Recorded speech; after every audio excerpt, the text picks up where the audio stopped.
What up? What up? It's your man, Mr. Controversy. Did you miss me? Man, I'm glad to be back. No problems today. Everything's working right, correctly, I should say. Another beautiful day, man. We thank God for being alive. And Vince, you have no excuse. That's all I gotta say. Hopefully he hears that later on. But anyway, yes, you've entered inside the 3 Point Conversion Sports Lounge. And man, what a week. Uh, it and when I say what a week, I talk about the 7 days, my 7 days, not necessarily from Monday through Friday, but from Wednesday to Wednesday. And man, it ended in a horrible way. We'll get to that in a second. But hope everybody is well, man. Hope everybody is doing good. Um, first of all, shout out to my guy Ab. Ab, if you're listening, well, you already know what it is. And everyone else, man, shout out to you all. But look, we got a good show, man. We got a lot to talk about, man. It's funny because it's, I guess, like most weeks, but definitely this week we talking a lot of football, and not just the playoffs, but just a lot of things with the coaches and everything. I want to talk about the matchups in the playoffs. I want to talk about Mayo getting the job. Like we got a lot to talk about. Then we got to talk about the NBA. We got to talk about the 65 game rule, man. That's affecting these awards. It might be some good players, some great players that might miss out just because of this.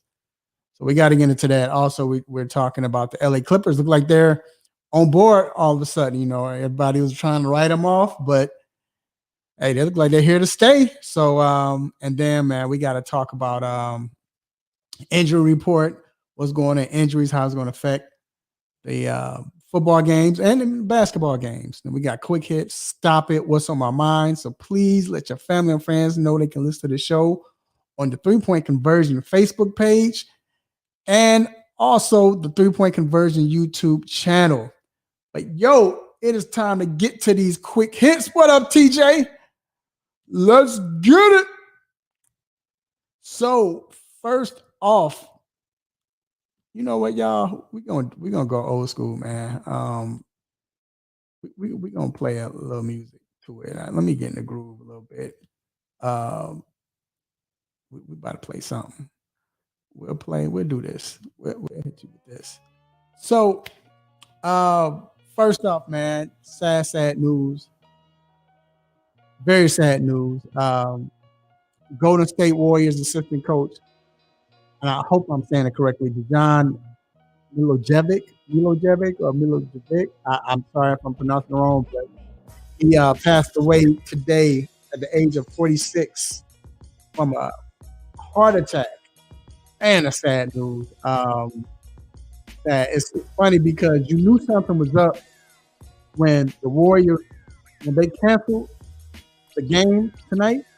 And I think they canceled earlier today. They canceled the game tonight. I knew something. It couldn't have been just, because they said he suffered a medical emergency, and it just couldn't have been like he even had a stroke or something like that. It was something horrible, man, because usually they don't cancel games, stuff like that. So a lot of players get hurt, be out for medical reasons, but when they cancel something, you knew it was something up. So prayers go out to his family. Prayers go out to Golden State Warriors. And, we man, give our condolences and peace to them, man. Prayer, like I said, we're praying for you all. Moving on, the Toronto Raptors made a big trade with the Indiana Pacers. So Indiana Pacers and New Orleans Pelicans. It's a 3-team trade. So Toronto, well, we start with Indiana because that's the big news. Indiana, they were able to get Pascal Siakam and a 2026 second round pick. And Toronto, they're going to get Kyra Lewis, I don't know. Bruce Brown Jr., Jordan, Nora, and 3 first round picks. And then New Orleans will get draft picks as well. So big trade, man. I don't know what's gonna happen.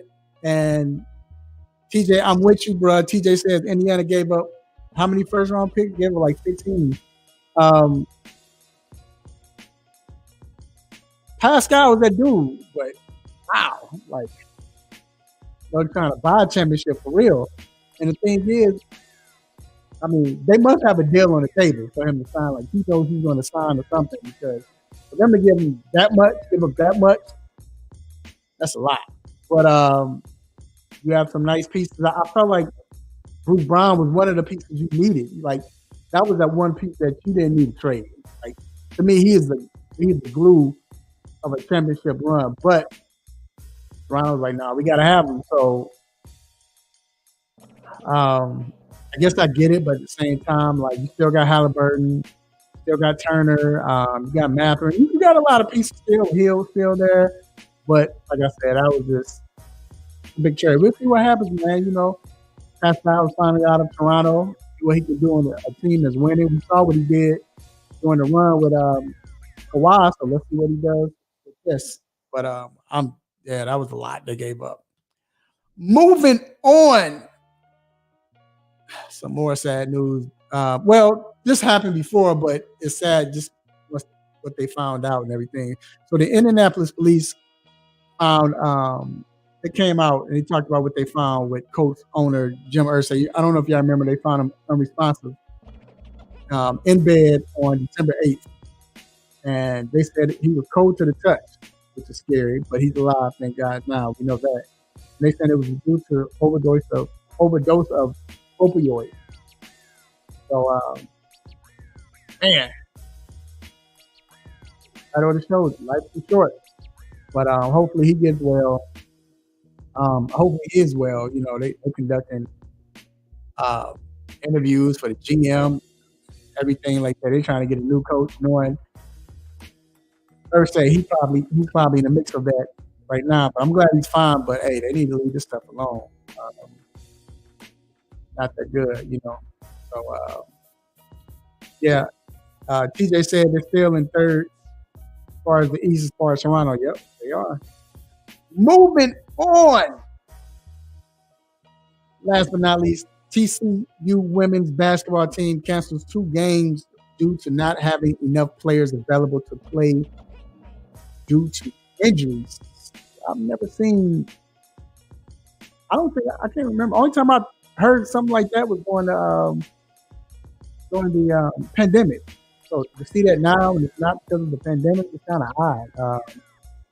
They could have like just picked up to somebody else. I mean, I guess it's not like NBA where they could find somebody to a 10-day contract, or they could have paused the game for something, moved the game. But I guess, hey, if you don't have enough players, oh well, you know. So they should have did like I forgot who was that team that remember it was a team that they used one of the coaches to play. They should have done that. But anywho, that wraps up Quick Hits. We're going to take a quick break, and we will be right back. We're gonna have a big talk right now, like because I think some people are gonna be mad at what I gotta say, but we'll be right back. Hey, this is Earl Campbell. Hey, it's Chuck the Iceman Liddell. This is Emmett Smith, and you're listening to 3 Point Conversion.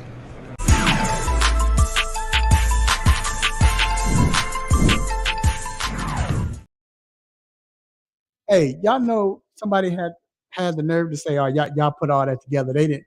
That's all. This is fake. Y'all didn't have no players shout y'all out like that. They must don't know. Matter of fact, speaking of that, man, make sure y'all follow the 3 Point Conversion. All of our platforms: Facebook, YouTube, Instagram, TikTok.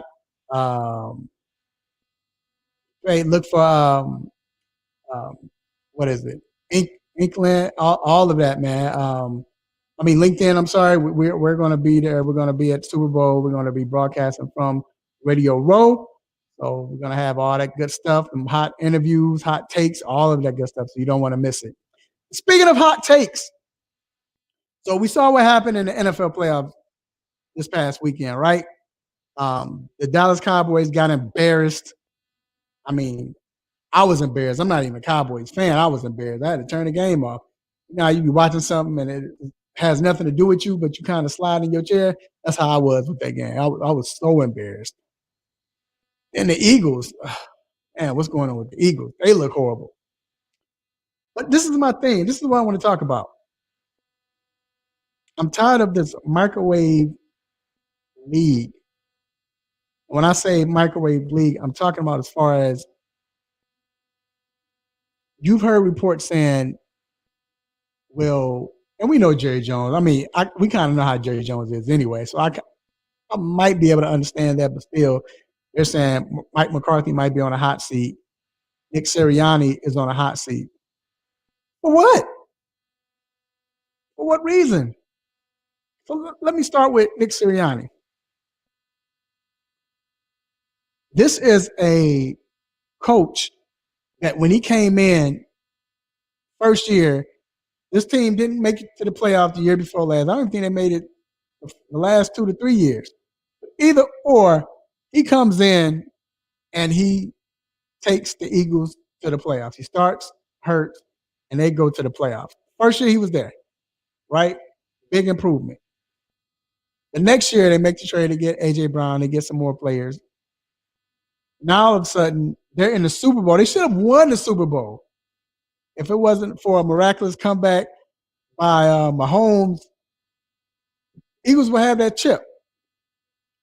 That was last year. And then this year they go 11-6, but they don't make it. They spiral out of control the last 4 or 5 games, or 6 games probably. I really believe Jalen Hurts is hurt most of the year, if not all. But either or, and I'm not an Eagles fan. I don't like the Eagles. I don't really care about them, whether they're good or bad. I mean, it don't matter to me. But still, now everybody's calling for his head. Why? That doesn't make sense. That doesn't make sense. I mean, it's already hard to find a good head coach these days.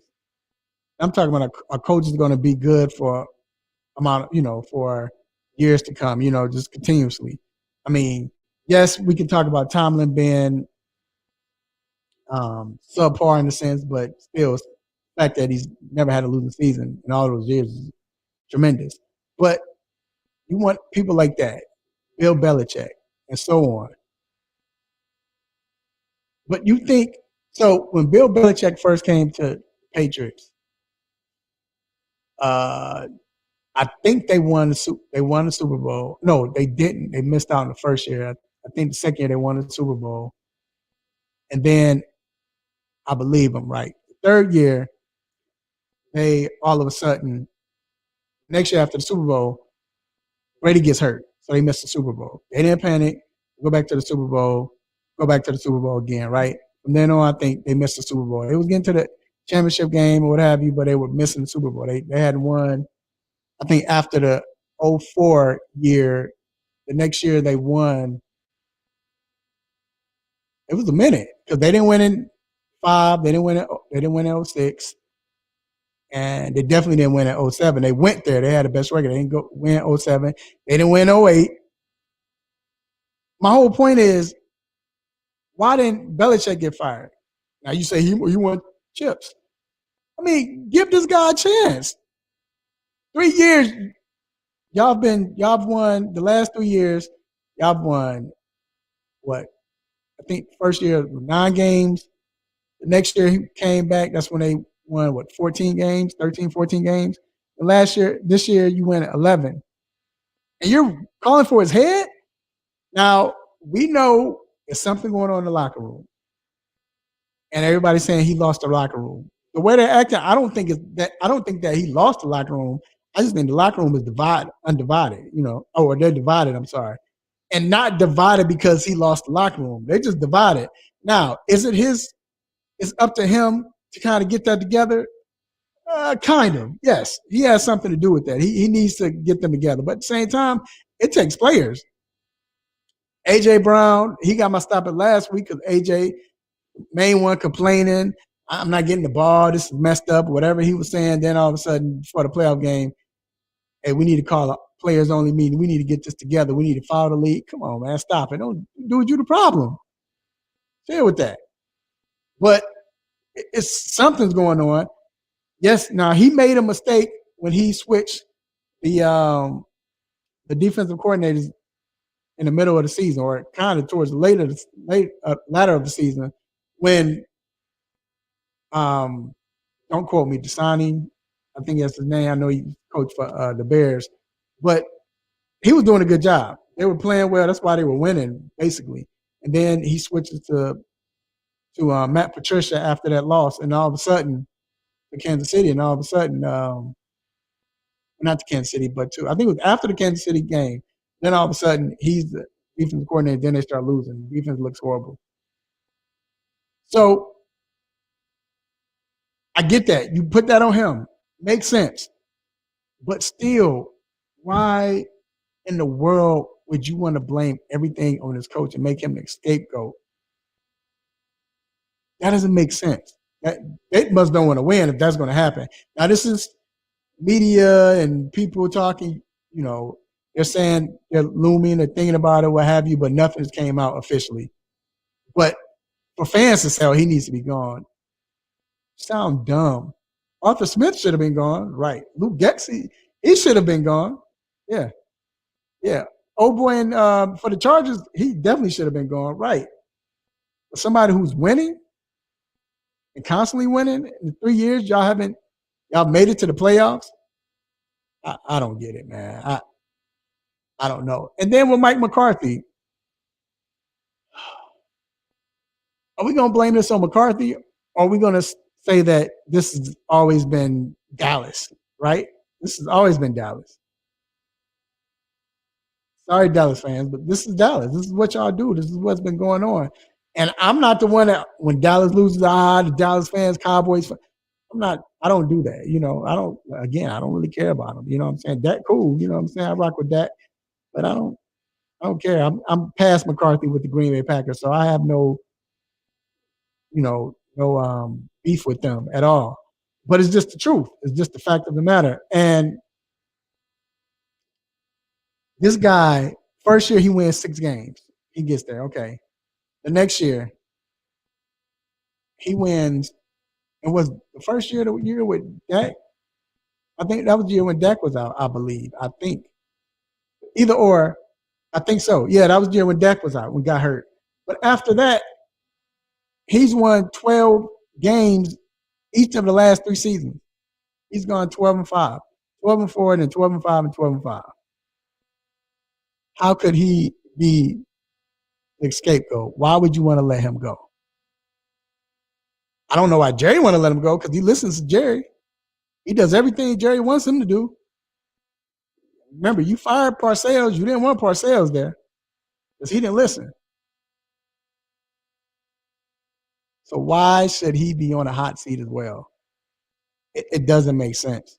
And this is what I'm talking about when I talk about as far as you got the microwave lead. You have people are so quick to say, oh, this is not working. Let's get rid of him. Let him build. Let it work. Let him get continuity. But then if you have continuity, don't break it up. You can't win every year. Everybody's not the Kansas City Chiefs. Sorry, you're not. You're not.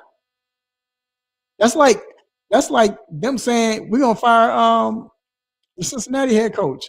Can't think of his name right now. Zach, I can't think of his last name, but why would you fire him? Same thing with Sirianni. I don't get it. It doesn't make sense. We got to get over this mess, man. We really do. We got to get over it. Because if it continues to happen like this, we won't have any teams that are good and that continue to be long lasting. That's why Kansas City Chiefs. Look at all them years. Andy Reid didn't get to the Super Bowl. all of those years. Now look what they have. They got the right players. That they've been there, right? We talked about Belichick. We talked about Tomlin. But that's how it works. Keep these coaches. Let their continuity stay where it is and build upon it.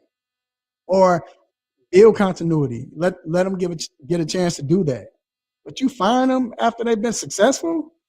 Who else you going to get to come in and do that job? It's not like basketball. You know how you had a team in basketball, then all of a sudden they might bring in a coach. We saw it with Indiana. They brought in I'm looking dead at him too. Y'all know what I'm talking. Mike Brown, not Mike Brown, but Larry Brown. Brought in Larry Brown. Next thing you know, they go to the chip and win the chip. Same with the Bulls. They had Doug Collins all that time. They bring in Phil Jackson. Basically the same team. Next thing you know, after a year, they winning chips. You know, that's how it usually works. You know what I'm saying? Pat Riley did it. That's how it usually works. But football is not like that. It's not. Football is not like that. Because it's not just learning, okay, we run pick and rolls here, we do that. This is the way we play defense. No, it's a different verbiage. You're dealing with all of these players now. It's different. So all I'm saying is I think NFL owners, media, I'm part of the media, fans, just relax, y'all. Just chill. You know what I'm saying? It's not that serious, man. Like Eagles have something. They have a young nucleus. They're a good team. They coach well. Just get rid of Patricia. Other than that, they'll be all right. They'll be all right. I don't see them going anywhere. Dallas Cowboys. Y'all already know, and I rocks with Dallas Cowboys. I don't know if TJ Bentley's still on here, but every hospitality he showed us when we went to Dallas to watch that game, watch the Bears game, I don't have it. I don't have any problem with Jerry. But I just don't think Jerry is that guy to own. I think he needs to let that go. So until he lets it go, this is what's going to happen every year. And again, it's not. Yeah, it's Dallas. You can't put it on Dak. You can't put it on McCarthy. That's the way Dallas been for the last 30 years. So you're gonna fire him because of that? He's probably been your most successful coach since um, Jimmy Johnson. So yeah, I kind of put that on anything. I put it on everything. He's been the most successful coach since Jimmy Johnson. I wish Maceo was here to let me know if I'm telling the truth. He's a Dallas Cowboys fan. All you Cowboys fans, if you're here, let me know. But I stand on that. He's been the most successful coach since Jimmy Johnson. I mean, true enough, Barry Switzer won, but we all know Barry Switzer, that was Jimmy's team. And then after they won that one chip, all downhill from there. So just stating facts, man. I'm just stating facts. And let me stay with the coaches because I want to get on the home team as far as the Atlanta Falcons. It came out that they interviewed Bill Belichick, which I'm not gonna lie, I'm shocked. Not the fact that the Falcons interviewed Belichick, but more so the fact that Belichick still wants to coach. I thought it was a wrap. I thought he didn't want to coach anymore, but he still wants to coach. I think he has to be in the 70s, I believe. 73, I believe, something like that. I have to look it up, but still, they interview him. They interview Jim Harbaugh. Wow, okay. And that's a couple of other candidates. So who should they go with? Which coach should they go with? Which coach would fit? Um, I don't think it's Belichick because I don't think Belichick can turn that team around in 1 year.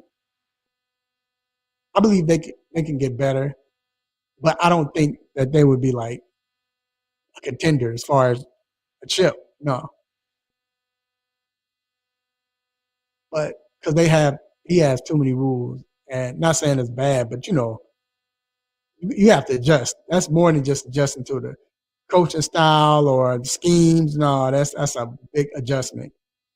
But Harbaugh, I believe Harbaugh, if Harbaugh chooses that, well, we just saying like if you had the chance to choose Atlanta, you got to go Harbaugh. You have a fairly young team. Defense is on point. Defense is what he does.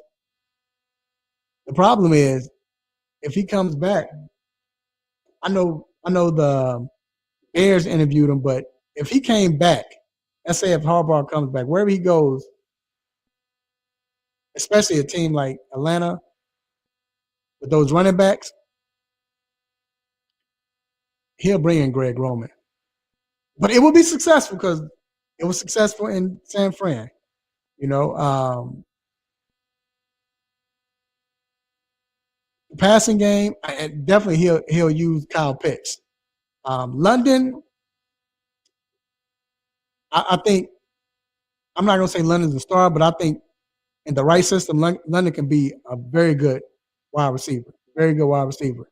But, I mean, shoot, 49ers, they had Crabtree. Crabtree wasn't nowhere near good. As a matter of fact, I mean, Crabtree was nice, but not.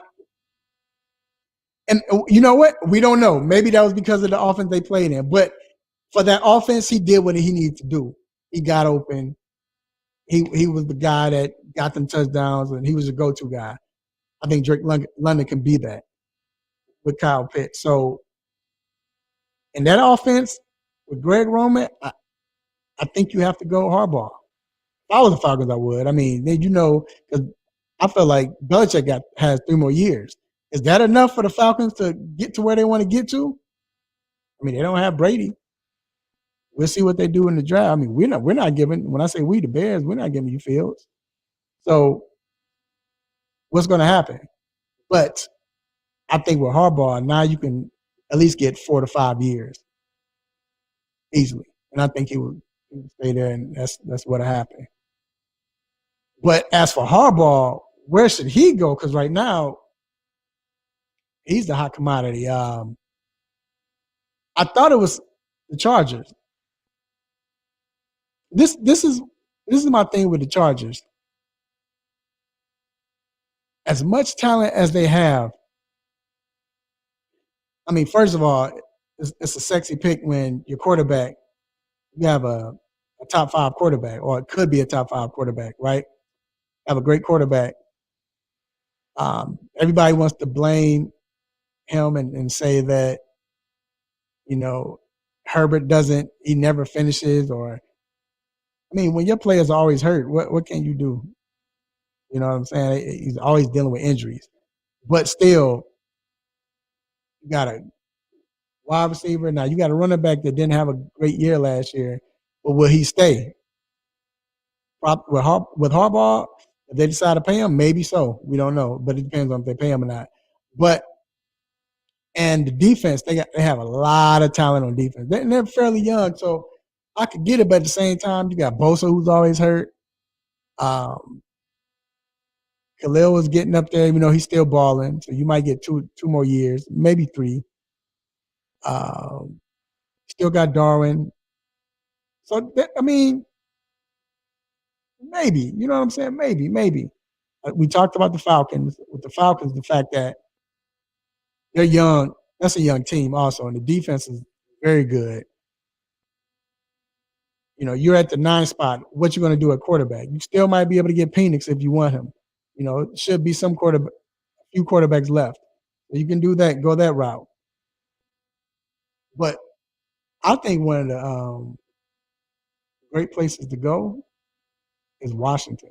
I'm going to tell you why. Because Washington is in a rebuild era, right? They got the number 2 pick. So you can trade up and go ahead and get Caleb if you want him. McLaurin is fairly young still. He's like in the 6th season, so he's still good. Got a lot of other young wide receivers, which you can get more wide receivers later on in the draft. But you get the rebuild. You have a new owner. You have new ownership, new GM. So at this time, they're at that point where they're working with you. So now you can kind of build your team. You kind of get your team together, have them to where you don't necessarily have to say, okay, this is what I have. Let me try to work with what I got versus, and build on that versus I can start all over and I don't have to win right now. Who says you have to win? What up, Vince? Yo, I had a message for you earlier, Vince. I was talking about you had no excuses this time. But anyway, but yeah, you think about Washington. It's just a good place, man. Just to build, just to start over. I think if you're a new head coach, you want a team where you can kind of put your stamp on it versus have a veteran team or a team that's been there and you're like, all right, I'm taking over. Again, Chargers look good. I'm not saying go away from the Chargers because they look good to go with, but I like Washington where they are, what you need. Team would be like, stay away from, of course, the Carolina Panthers. As long as that owner is there, I wouldn't even deal with them at all. I wouldn't deal with them at all. Seattle, and this is not even for Harbaugh, just for any coach, I'm saying. Seattle, depends on what you think about Geno, where you like Geno, Right now, that team is very young running backs. You got the young DBs. It's a young team. They look promising. The issue is getting a quarterback. Are you going to make a move to get a quarterback, or are you going to keep Geno? Geno's not the youngest, so I think he's in his 30s. So you have to think about that as well. That's the part to me that stands out about Seattle is just that the quarterback, that's going to be the challenge. And not this year, but from years to come. Because if you're still going to be in that area where you're going to win 8 to 10 games or 7 to 10 games, it's going to be hard to get a top quarterback. So I don't know. But like I said, right now, I like the Redskins. The Redskins. I like the Commanders. Sorry if I said Redskins earlier, but I like the Commanders. I think Commanders is that team that you want to stick with, that you want to get with, to build in a great position to have the number 2 overall pick. And more than likely next year, I don't see, unless they get another CJ Stroud, I don't see the Commanders coming in winning 10 or 11 games. I don't even see them winning 6 games next year. But that's all right because then you get a high draft pick again. You're starting to build now. You still got free agency, but you're starting to build now. You get 2 good draft picks back to back. So Washington is my pick. So if I was Harbaugh or any other of these coaches, I would go there. I think Dan Quinn should go to Seattle. Perfect for him. He's been there before. He's worked with Pete Carroll. Pete Carroll's supposed to be, still within the organization. So I would go to Seattle. I think that fits well. I think that makes sense. Vince says not the Falcons because of their weak division. I know I like the Falcons too. I think after Washington, I think it's the Falcons. I stated earlier that because they're just a young team. Like the defense is young. They're not old besides Grady and what's his name? The big guy, Khalil. Not Khalil, but I can't think of his name. But he looks good anyway. The old guy in the middle. But Caleb Campbell. Yeah. So but everybody else is pretty much young. The offense is very young. So you could build there too. It's just if you get that quarterback, like I stated, Phoenix might be available then. So I like Atlanta also, but I think Washington is a good chance where you could just kind of really build from scratch in a sense. You keep certain players. You definitely want to keep Robinson, McLaurin. I think they got a tackle last year, and after that, you kind of just build and put the stamp on the team how you wanted to put it. this is what I want, whatever. So that's why I say those things. So I just stick with there. So, but yo, that's my deal as far as where the coaches should go. Um, Not Grady Jarrett, Calais Campbell. I know Grady. I said Grady. Yeah, I was talking about. Appreciate it, James, but I was talking about Calais Campbell. But you got Grady. He's older, and you got Calais who's playing like he's 28. So that's a big joker right there too. Boy, that's a big joker. But yeah, man. So I like I said, I like the Falcons. I say Washington first, then the Falcons. But if they want something kind of established already, go with the Falcons. So you got your running back, you got your tight end, got a wide receiver, get another one. Defense is there. So if you want a team that's already like established, yes. But them and Chargers. But if you want, because you already got your franchise quarterback. But if you're looking just to build and get your own players, you got to go to Washington. You know, sometimes these players like that. These coaches like that. They want their own. They want to build their own.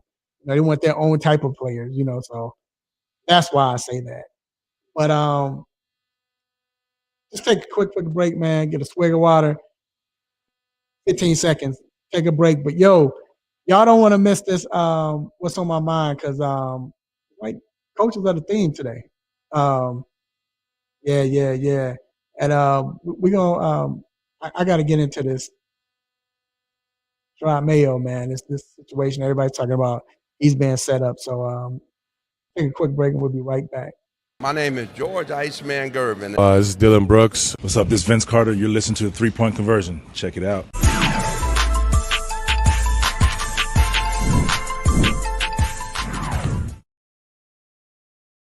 All right, we are back inside the 3-Point Conversion Sports Lounge. Yo, shout out to my guy James. Shout out to TJ. Shout out to Vince and whoever else is listening live. Appreciate you all, man. And yo, I gotta this is my NFL diary, man. It's something I kind of want to get off my chest, man, because go ahead and play this. Basically, we talked about I talked about it earlier about all the coaches,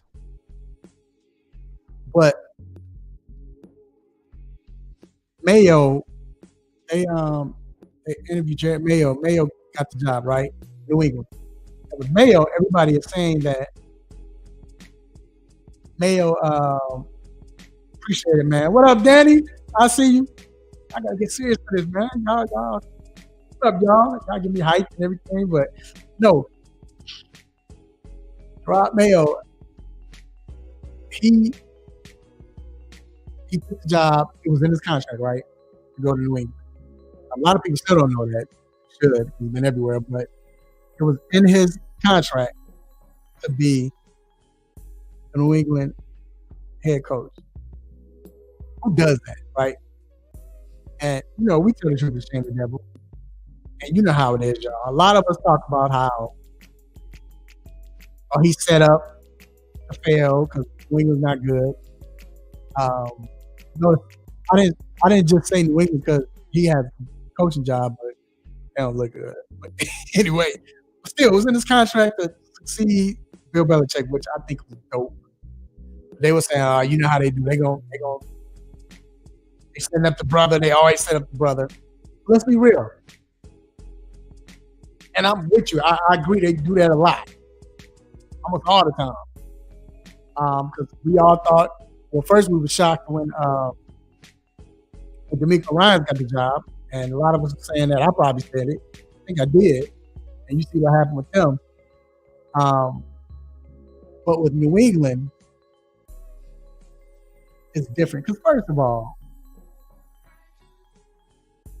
usually you're not going to, if a coach got fired, more than likely the team's not good. Even though that's not the case in this year, like we mentioned, Seattle's a good place. Atlanta, you look at the Chargers. I like Washington. Tennessee, you notice how you mentioned Tennessee. But one thing about the situation in New England. Y'all must not know who Robert Kraft is. First of all, I didn't know that Joker owned the cheese. I just thought it was Robert Kraft, so I didn't know that. That's what I heard. They were saying that he owned the Kraft cheese. Y'all correct me if I'm wrong, but that's 30 years ago. But I mean, you never put it past anyone. You know, anybody can have that. How they do. But Robert Kraft kind of rock with it, y'all. I mean, he's the one that got Meek Mills out of jail or prison. And then he has Meek Mills at games. They be sitting courtside. I think one time, I don't know, somebody told me, maybe I'm tripping. Somebody told me after the game, they was in a parking lot. They was hollering at some women. You know, Kraft had about 3 of them and told me to come in. But anyway, I don't know. That's all speculation. Anyway, I'm just saying Kraft is that dude. You know, how many owners you know kick it with rappers? You know what I'm saying? But Kraft is kind of loyal too. Well, not kind of. He is loyal. Look how loyal he's been with Bill. So I don't think that situation is meant for Mayo to fail. I think more so he has an owner that's on his back because he's a former player. So you got an owner that has his back. Whatever I can help you with, cool. It's just Belichick can't do it the Belichick way anymore. It's not working. So lay off Mayo. I'm glad he got that job. You know, cool. Speaking of jobs and coaches, you know how many times we get upset at the enemy? He hasn't gotten a fair shot at a coaching job. It's wrong. It's messed up. And I was talking to one of my guys, and you know, and I feel he was like, "Yo, they're blackballing him, man, because he's black." That's not it. That might be part of the reason, but that's not it. I don't know what this Joker done. I don't know if him and Shoka Udoka was hanging out. I'm talking about Ime Udoka, but Shoka Udoka, I don't know if they was hanging out back in the day. And I don't know what happened. They won't get this guy a chance. Like he's blatantly been whiteballed, blackballed, whatever you want to call it. They got him by the balls. Let's say that, okay? Let's say that. Sorry, children listening. They got him by the balls. And they're not letting him get in a coaching job, a head coaching job. I don't know what this Joker did. He had to do something to the younger because they're holding against him. There's no way you're the best OC in the game. You've been the best OC in the game for the last 3 or 4 years. And then it was proven when you left KC, and KC looked horrible because last year y'all didn't have no. I mean, they had who was the wide receiver they had that came from Pittsburgh? They had him. Okay, he's all right. I mean, he's cool. He didn't do nothing this year. But they didn't really have no wide receiver last year, and they still bought out. Now, it could be Nagy because Nagy sucks, but Nagy went there. But he left KC and brought Washington up to the point where at one point in the season, they would rank number 12 offensively when the year before Washington was like dead last, almost last. This guy can coach. He knows what he's doing offensively. But you see all these other hot OCs getting jobs or whatever. Nothing's been said about him. Nothing. They're not giving him no chance or anything. To make matters worse, we hadn't heard him say anything. Matter of fact, let's go and quit trying to interview for jobs. Like, what? I don't know what he did. Y'all have an idea? What could it be? He messed with another owner's wife. And he still wanted to own his last piece of chicken. And he park in one of the owner's spots. He messed with somebody's mama. I don't know what he did. This might have been, and I don't know. I don't know what he did, but evidently he did something. So all this Oh, they treating him wrong because he ain't got nothing to do with that. I don't even think that's it no more. At least Steve Wilkes getting coaching interviews.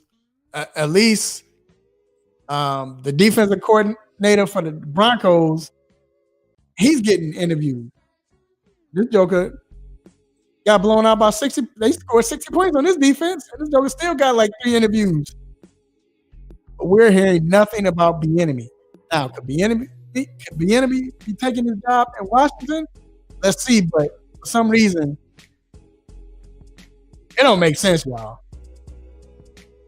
Let's call a spade a spade. Let's tell the truth and the devil. Whatever you want to call it, this guy is not getting a fair chance. And again, I believe he did something. His mouth is zipped. You don't even hear other coaches like. Remember, at first you heard bad coaches coming out like, "Yo, he's wrong. I mean, they're wrong for this. The enemy should get a chance." You ain't heard nobody say nothing. I asked Tony Dungy. Hey, Tony Dungy changed the subject on me at the Super Bowl last year when I brought it up. So I don't know what he did. He did something. I don't know. We want to know, y'all. I want to know. I'm media. You know what? That's my mission. I'm being nosy. I'm finding out. We're gonna find out what's going on with Bieniemy. Why they're not letting them get a job or what have you. I'm gonna find that out. We're gonna see what we can find at Radio Row. I'm bringing it up. I'm asking a question. If mug feel uncomfortable, they don't have to answer. They can say they don't want to answer. I'm not trying to be controversial either. We just want to know. We want to know. You know, so yo, that's what's on my mind, man. Again, let me know. Let me know what y'all think. Let me know if it's true. How y'all feel? Y'all can put it in the comments, man. But again, I'm lost for words. It's not just because it's black. Get that out. They letting other black people get jobs. They letting mad dark skinned people get interviews and everything. This joke can't get one. So I don't know. But that's what's on my mind, man. So, okay, appreciate that, Vince. McCarthy is staying in Dallas next season, which I talked about earlier. Vince, that was my hot topic, man. I talked about that, why he should stay in Dallas. So, which means that Sirianni should definitely stay in Philly. They shouldn't even bring that up anymore. They should let that go. McCarthy staying there. Like I said, he won 12 games the last 3 years. Or Sirianni has been in the playoffs the last 3 years. His only 3 years coaching. Makes sense, y'all. Makes a lot of sense. And Sirianni's young, so makes a lot of sense. Hey. All right, y'all. We're going to take a quick break, and we will be right back.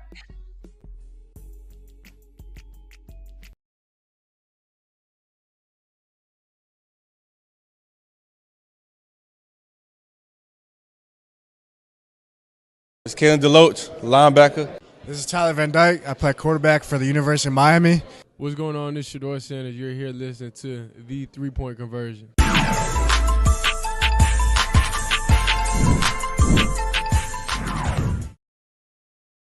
All right, we are back inside the 3-Point Conversion Sports Lounge. Hey, y'all.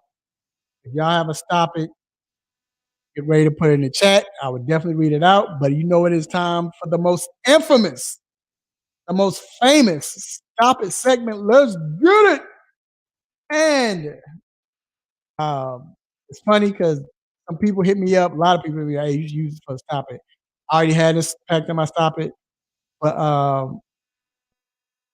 play something for y'all. A lot of people should get a Stop It for this. Let y'all watch. Coach, looking forward towards Detroit. The weather has been a factor in some of the playoff games, even for the most prepared teams. Today, it's 13 in Detroit, which doesn't compare to some of the temperatures we tend to drop to. Any special plans to acclimate the team to not only endure but perform in those kind of frigid temperatures should you face them in Detroit? You do know we play indoors, right? And they got a dome. I don't. No, nothing planned. We're indoors, and we only have to be outside for 20 seconds, getting off the bus, going under the thing. So we'll be okay.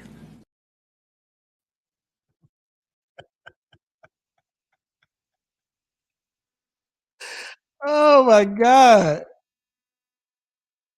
Let me tell you.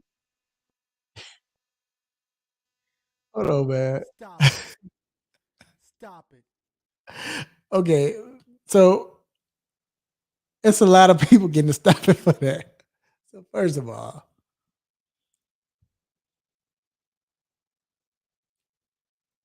why whoever, and shout out to the sister. I don't know who she was. I don't know. I'm not here to really clown. I mean, I've made some mistakes or whatever, but nah, you shouldn't be in this profession if you getting that incorrect. So basically, either had to let her in that wasn't supposed to get in. I don't know if she did a favor. I don't know if she snuck in knowing she was. I don't know. I don't know how whoever got her in, they right there, whoever got her in, they deserve a Stop it. um Stop it. yep. Because how you don't know that your reporter don't know football. You can't know football. And the funny part was she thought she was killing it too. The way she worded it. Well, she had that laid out. Like, you know how like you about to go to work or you about to go out or go on vacation or wherever, and you had your outfit laid out, on the bed or whatever, like the shirt and the pants or whatever, then the shoes right by the pants leg and all that. She thought she was killing it. And the whole time he just looking like, I don't know who told she tripping. You could tell he knew what she was about to ask. The PR should get a stopping for letting her in. Matter of fact. Stop it. Stop it. Matter of fact, I'm applying for the Tampa Bay to go to cover a game. If they tell me no next year, I'm bringing this up. So y'all gonna let her come in, but y'all don't let me in. It's like that. Then why wasn't anyone tapping her on the leg like, you tripping? Like somebody should have give, like if that was me, I've done it before. Like somebody's asking a question, I had to give them that little kick, like kind of let them know, like, nah, you don't ask that. Like go a different route. Come on, man. Like, what was she thinking? What was going on? You know what, y'all? I'm sorry. Yeah, I'm gonna play that one more time, man. Just for somebody who didn't missed it or went to the bathroom or just start watching it or just start listening to it. I'm gonna play it one more time. Hold on. Coach, looking forward towards Detroit. The weather has been a factor in some of the playoff games, even for the most prepared teams. Today, it's 13 in Detroit, which doesn't compare to some of the temperatures we tend to talk to. Any special plans to acclimate the team to not only endure but perform in those kind of frigid temperatures should you face them in Detroit? You do know we play indoors, right? And they got a dome. I don't. No, nothing planned. We're indoors, and we only have to be outside for 20 seconds, getting off the bus, going under the thing. So we'll be okay.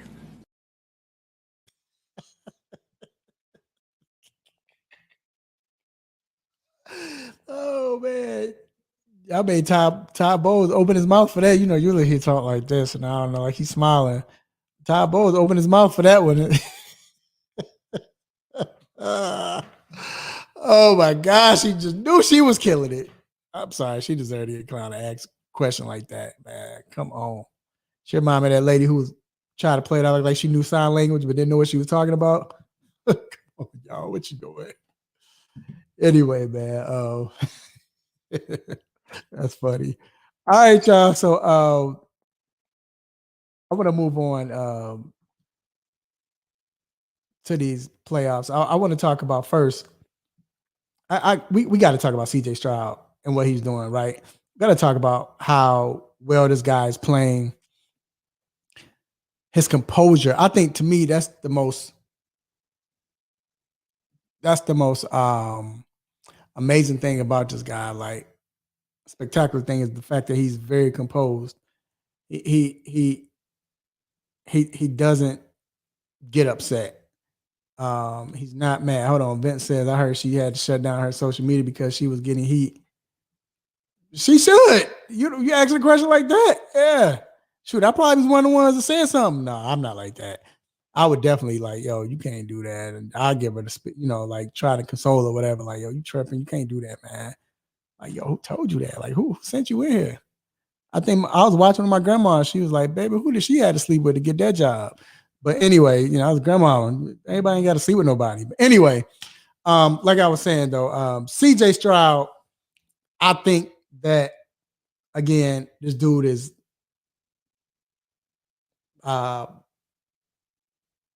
he might be the best rookie. Am I tripping? Y'all tell me. Let me know. All the old heads. Y'all correct me. Come on, Vince, you in here. James, you in here. Danny, if you in here, whoever. He might be the best rookie quarterback since Dan Marino. I'm just thinking at the top of my head. Well, no, Matt Ryan bought out. I take that back, Matt Ryan. But still, I think he's better than Matt Ryan. Even though Matt Ryan took the Falcons to the playoffs, Matt Ryan bought out. I think he's better than Matt Ryan. You think about Russell Wilson? Russell Wilson even had receivers. And what he did when he won the first playoff game as well and came back from 20 down to be in the lead against the Falcons until Falcons came back within 30 seconds. But yeah, man, I think he's better than Russ his rookie year. And Russ is my dog too. I can't think of no other receivers that you can say. I mean, quarterbacks that you can say, coming up. Big Ben was just solid. Big Ben just played solid. He was real solid. Cam Newton Cam had a real good. You ain't lying. Cam was balling, but Cam was throwing picks too. But yeah, Cam had a real good. You right. Cam was right there, but still, I still think he's more composed than Cam. I mean, Cam lost that when Cam would come in after he lose and throw a fit every time, a tantrum. But I think it's Dan Marino, man. I think he's the best since Dan Marino. I'm saying it. Yeah, I'm going to say it. Stand on it. But like I said, his composure, the way he leads that team, his confidence. He's just like Cam Newton. You looked at Cam Newton and you was like, you know what? This guy is the truth. He's going to be the truth. But just like Russ late on that rookie year in playoffs, but Stroud gives you that, oh, he's it now. You know what I'm saying? Oh, he belongs. Stroud looks like a vet quarterback right now. He's playing like a vet quarterback. Like I said, Cam was dope, but Cam looked like a rookie quarterback was balling. Oh, this rookie, he a beast. This dude acts, carries himself, leads like a 5-year vet already. That first play in the playoffs when he threw that bomb to Nico, yeah, that right there sealed the law. Yeah, he the truth. He the truth. He got my vote. He the truth. So yeah, shout out to him. But let me ask y'all this though. The Kansas City Chiefs, they playing the Bills, right? That rivalry with Mahomes and Josh Allen, does it have to Does it remind you of? Wait, sorry. Vince says Luck and Robert Griffin had good rookie quarterback seasons, but CJ is definitely the truth. Yep. Agreed. Agreed. But who do you think that rivalry? We can call it a rivalry because this is their third time playing. Who does it and in the playoffs and in the regular season? They always have it's always great games. Who does this remind you of? I'm gonna tell you who it reminds me of. Brady and Peyton Manning. Of course, Mahomes, Manning. I mean, Mahomes is Brady, and then of course Josh Allen is Manning. But remember, it was that third time they played, or was it the fourth time? The third time they played, it was the charm where Peyton finally got over, and they played in Indy, and it was the championship game, but they played in Indy. Whereas the first 2 years they've been in Kansas City. I mean, first 2 years it was in New England. When you look at this series, the first 2 years has been in Kansas City. Now they're going. Now Kansas City has to travel to Buffalo. He has a team behind him. So, but this is Brady, Manny all over again. And enjoy it, folks. First of all, they're young, which is great. I don't know if y'all remember when they first came to the league. Remember when Mahomes first came to the league, and then they were both saying that Mahomes said he could outthrow Josh Allen. Josh Allen was like, "You crazy?" And they were talking about having a see who could throw the longest. They need to bring that quarterback thing. That quarterback, what was it called? The quarterback challenge in the summertime we used to watch, and they have the longest throw. They have the that 2-minute drill when you got to hit the targets, and they need to bring that back. They definitely need to bring that back. But I would love to see them go at it. But yeah. I think this is Brady, Peyton Manning once again, man. This is what you want to see. We love rivalries. We don't have enough of it. We have rivalries as far as teams, which is a rivalry against the teams too. But to see the players, you got great quarterbacks ahead of the teams. That makes it great. Makes it like, when it was Baltimore, Pittsburgh, Flacco wasn't great. I mean, Flacco was that dude, but he wasn't great. Roethlisberger, you can say he was up there. But like Peyton Manning and Tom Brady, we got arguably the top two quarterbacks of all time. And we got to watch them go at and play in the cold or what have you, and great game come down to the end and all that good stuff. So all I got to say is, man, hey, let's enjoy this because I love this, man. And then too, it's time to give Baker some love, y'all. It's time to give Baker Mayfield some love. I've been giving him love all year long, right? Even before he started, I've been giving him love, but he bought out in that game, and a few of them passes were dropped. I don't know what Mike Evans was on, but y'all got to give it up to Baker right now. He's playing like we all thought he would when he first came into the league after his rookie season, and then I did, Vincent. You got to understand the best attribute of Baker Mayfield is the fact that he's a dog. He's going at anybody. He don't care. He's tough. He it was very disrespectful how he did Hugh what's his name? What's his name? Hugh, the coach. I can't think of his last name. When Hugh left the Browns, he got fired, and then he went to Cincinnati, and then Baker was talking mess about him and going off on him and all of that. But yet still, it was disrespectful. But at the same time, I felt it was like, yo, you left our team. This is Cincinnati, kind of our rival. You with them, F y'all, whoever, and a horse you rode in on. That was his mentality. It was disrespectful because he was so young or whatever. But again, that's what make Baker Baker. You know what I'm saying? You want that on your team. You want somebody that's gonna ride for you like that and ride for the team like that and don't back down from anyone and everyone. That's what you love. You know what I'm saying? That's Baker Mayfield.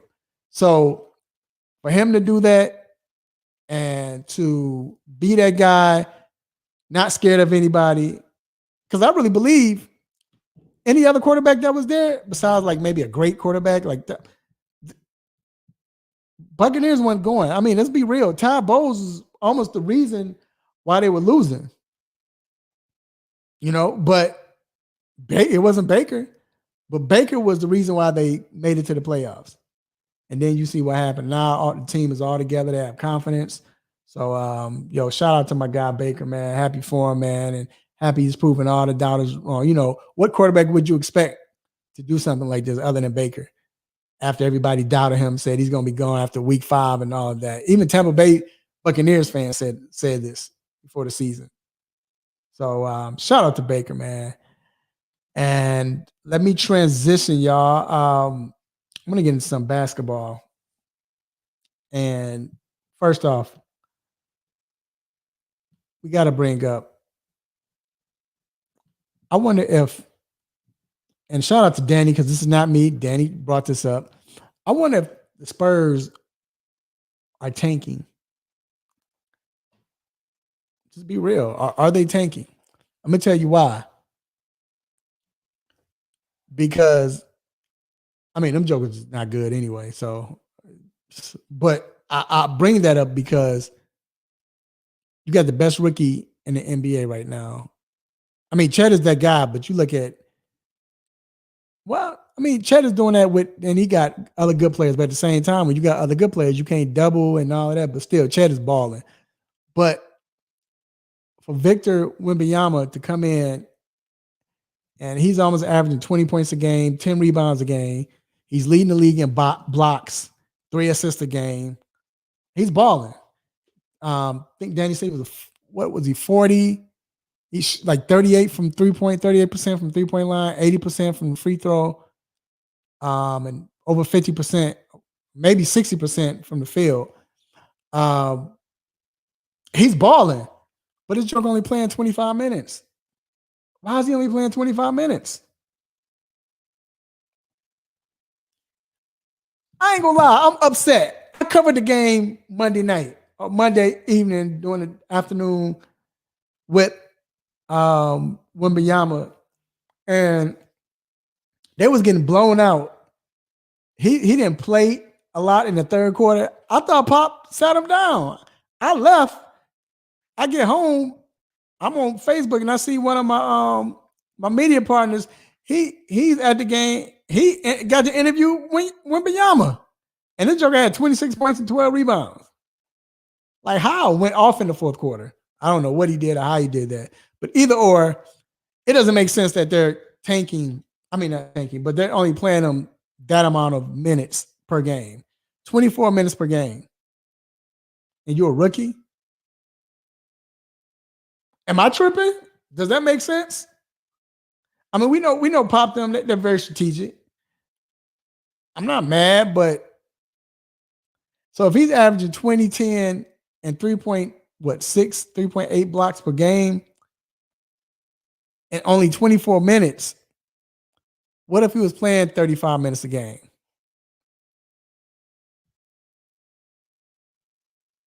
Yep, that's what I called it. 28 minutes a game. Okay, 28. Sorry. 19.6 points per game. I'm going to put it up, Vince, so they can see it. I'll read it for the people listening to the podcast. 19.6 points per game. 20 a game. 10.3 rebounds per game. 3 assists. Only averaging 46 from the field. Wow, I thought it was more than that. But in 28 minutes, so let's add an extra 6. Like as a rookie, you should be averaging 40 a game. 40 minutes a game. Easily. At least 36, 37. You're a rookie. It's time to get it in. True, I see they're saying like, hey, let's protect our investment. But again, you're a rookie. This joker, what? 16 and a half years old. Y'all should let him do what he do. You know what I'm saying? Let him play. Spurs like, nah, we're about to get this next first round pick. If it ain't for Detroit, we're going to be up there top 3, and then we really going to be good. So, like I said, I ain't mad at him, but just think if he was playing 36, 37 minutes a game. Yeah, He'll be balling. Yeah, but he's 16 and a half years old. I asked a joke at the game. Webby, how old are you? "No, I'm 16 and a half. I'll be 17 in 5 months. But anyway, all right. I want to talk about this too. You all heard about this 65 game rule, right? It's for the awards, right? You got to you got to play if you miss more than so it's 82. So what is that? 17 games, right? If you miss more than 17 games, you can't be all pro, and then you can't win MVP or so on. Tell you why this is crazy. Because I understand the letter of the law, of the rule, but you see how well. Let's look at Joker. Not Joker. Let's look at Embiid right now. Embiid has missed 10 games already, right? But Embiid is averaging, let me pull it up. Joel Embiid, I'm pull up his stats right now. And it'll be a shame if you don't. Because Joel Embiid is averaging 35 a game, 11.6 rebounds per game, 6.1 assists per game, right? That's MVP right now. Philly, got the second or third best record in the East? That's MVP numbers, right? MVP. Definitely. Now we know he misses a lot of games, but injury prone. He's a big guy. But let's say if he gets another injury, sprains his ankle, God forbid, we're not wishing this on him. But I'm just saying, just say if it did happen or whatever, it's knock on wood. You mean to tell me he won't be all pro and he won't be able to win MVP? Tyrese Halliburton. This guy is balling. He's about to miss 2 more weeks. So that could be what? Another 6 games? According to that rule, that means Tyrese Halliburton is, let's see. Hold on, let me look at this real quick and tell y'all.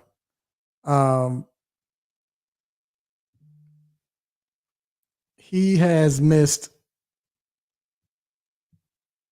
I think he's missed 11, probably more. I think at the end, by the time he comes back, he'll be like right at the cusp of 17 games. And he had a legitimate injury. That's messed up, man. It's messed up. Again, I'm gonna read off some more players right now. This was last year. Giannis only played 63 games, right? Curry only played 56. This is all pro. Jimmy Butler played 64 games last year. LeBron only played 55. Damian Lillard played 58. Anthony Davis played 12. No, I'm just kidding. I don't know how many Anthony Davis games he played, but he missed a lot. But those are the all NBA teams last year, all NBA. And you telling me, and I get it, because we see LeBron, we know he takes games off. With Giannis never takes games off. You don't see him taking games off. Stephanie, he always hurt and always out for a while. Jimmy Butler, he be missing this game, that game. Jimmy Butler don't be caring. He be still doing it. He'll miss a game, 2 games in a row just to miss it. I played 3 games in a row. I'm about to miss these next 2. It's a shame because I understand it. But at the same time, if you have a legitimate injury, why should that hold you back? Like they gotta find a way to change this because this is not fair at all to these players. Again, especially somebody like Halliburton, who's going to miss $41 million if he misses this game. If he don't make All Pro, I mean All NBA, I'm sorry, he's going to miss $41 million. That's how much he's going to miss if he misses All Pro. I mean, why can I say All Pro? All NBA. It's not right. It's not fair. It's not fair at all. Just because LeBron been out, and Anthony Davis or whatever, or whoever was sitting out just to sit out, you can't punish all of these players. And B, yeah, he does it. He always misses games, right? But it's not fair still. You dealing with these injuries, like his knee swole up. And that's why he was out the last 3 or 4 games.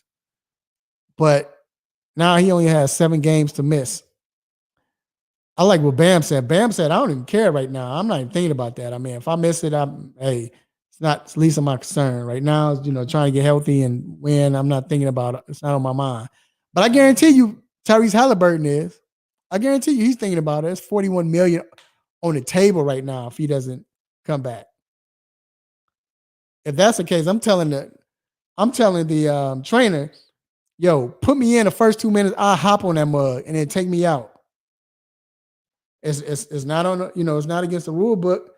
So, but it's not right. It's not right. So how could they do this? Which way can they fix this? Then it just can't be a DNP, right? Because then that's like they're cheating. But at the same time, I get it because they might not necessarily be hurt. And it could be something like, he has it'd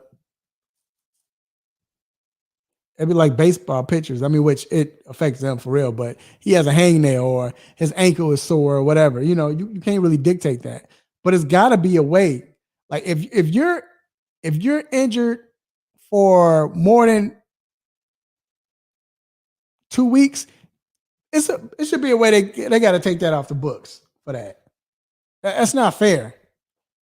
If you get a bad injury, somebody come down on your ankle, or what if it's a flagrant foul? Now you're telling me I can't make All Pro. I mean, I can't make All NBA team because this guy did a flagrant foul. Draymond punched me or whatever. That was wrong. I shouldn't have done that. He just got back. But whatever it is, I'm saying that's not. They have to change this rule. It won't work. It's not going to work to how you want it to. And it's going to cause players to be disgruntled. It's going to cause fans to get mad. Right. Vince Halliburton's injury is legit. This dude was hooping.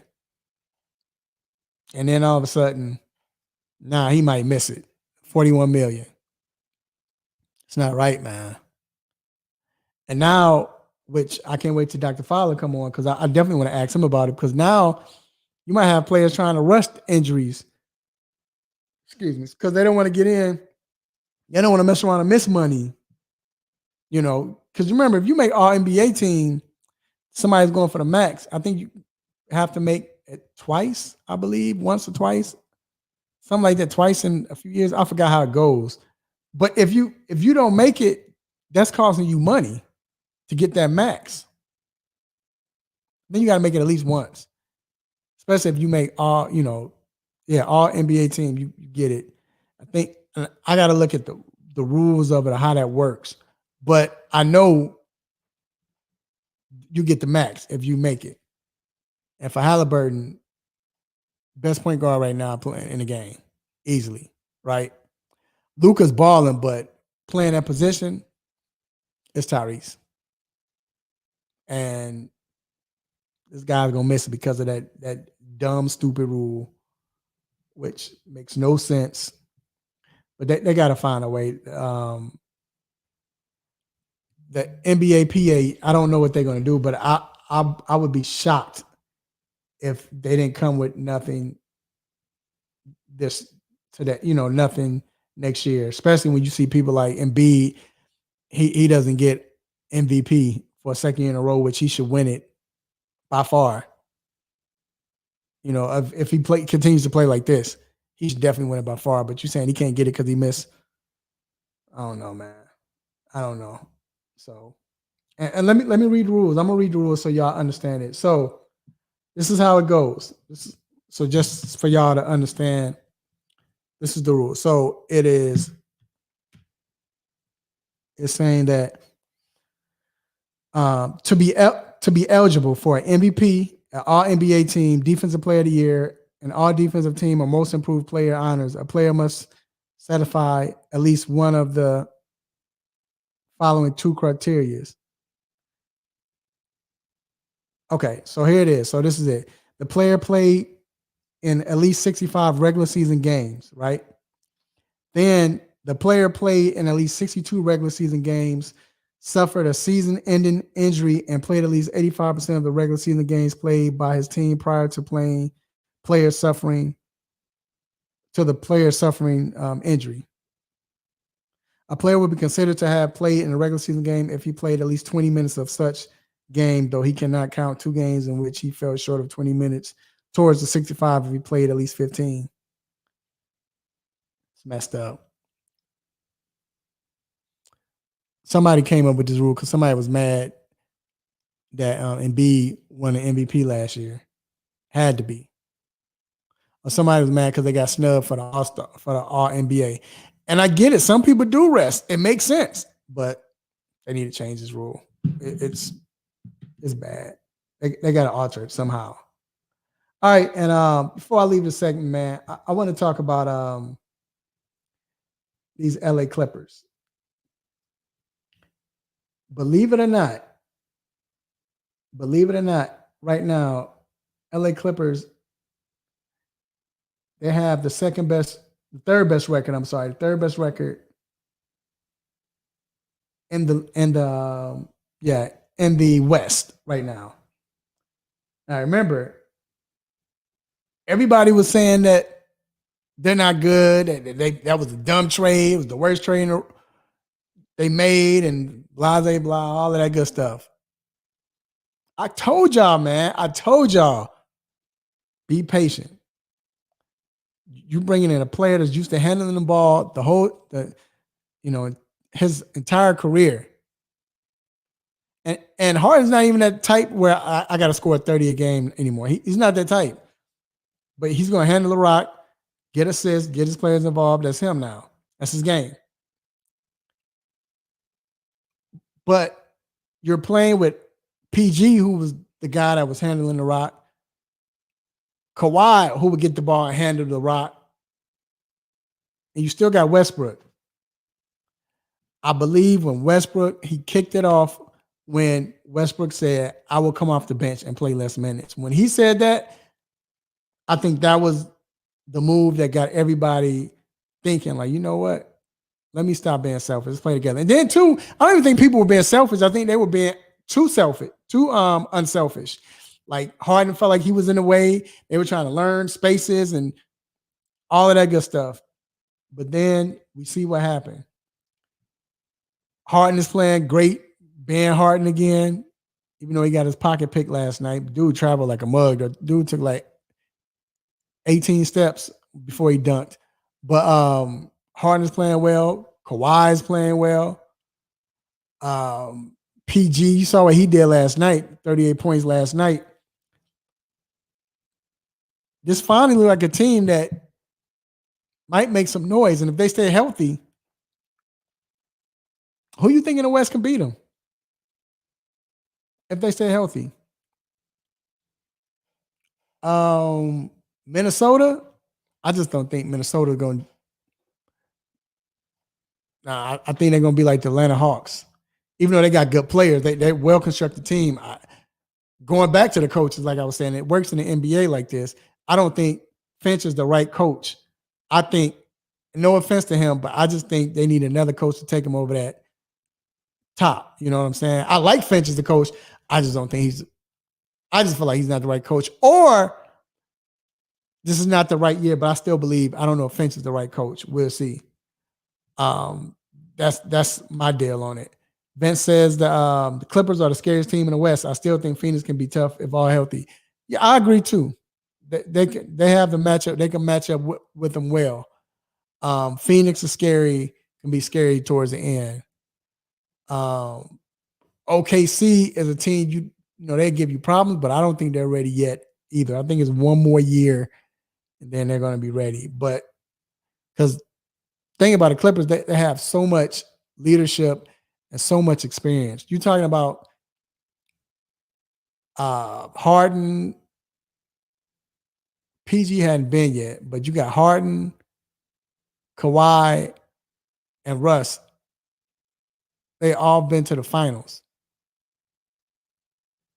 All been to the finals. And you add in PG, and they've been to the Western Conference Finals. You know, some of the Clippers have been to Western Conference Finals. Like this team has been there. You know, so it's they have experience. I agree, Vince. I think the Nuggets will be there too. I think Nuggets are going to be that team where once we get there, once they get there, it won't matter. But the Clippers right now, I don't know. And shout out to Ruru. I always say he felt like the Clippers is the team that's going to win the chip, that's going to get there out the West. So shout out to him. He said it. But, man, it's looking more like it's coming to in fruition, you know, to fruition or whatever. But, yeah, I just say watch out for the Clippers. They're looking good right now. They're looking very good right now. So, look, we're going to take a quick break, and then we're going to bring in our cousin, Dr. Donnie Fowler III, to come in and give us injury report and much more. Let's talk about it. Said, didn't Paul George go to the conference finals when he was with Indiana? Yep, he did. He did. He went there twice. He went with Indiana. I think they met him twice in the conference finals. And then he went when he was with the Clippers. People forget about that when they played Phoenix in the conference finals when Kawhi got hurt and he took him. So yep. But all right, man, we're gonna take a quick break and we will be right back.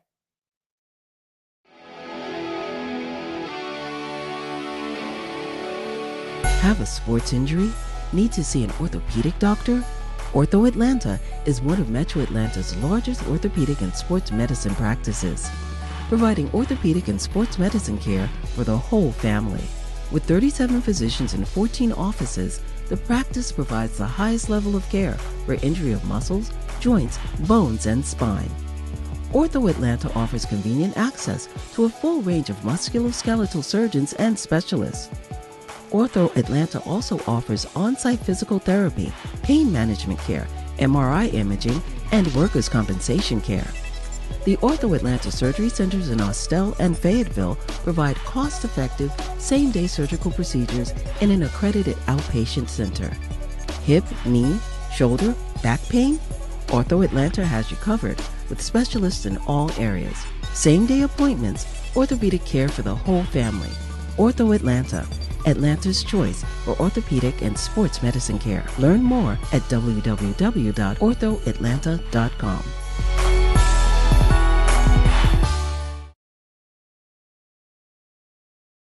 All right, we are back inside the 3-point conversion sports lounge, and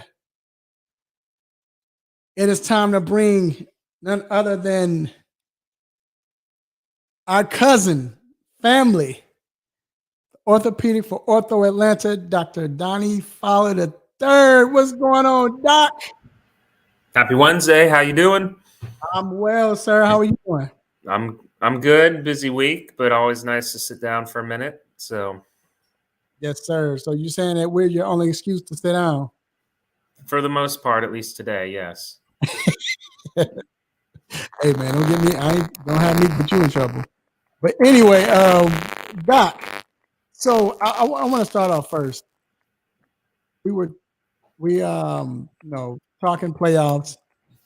We have some big matchups, but Ravens tight end Mark Andrews had a full practice today, and I think it was an ankle injury. Am I correct? Ankle, right? Yeah, ankle. You said it was ankle. Yes. Hold on one second.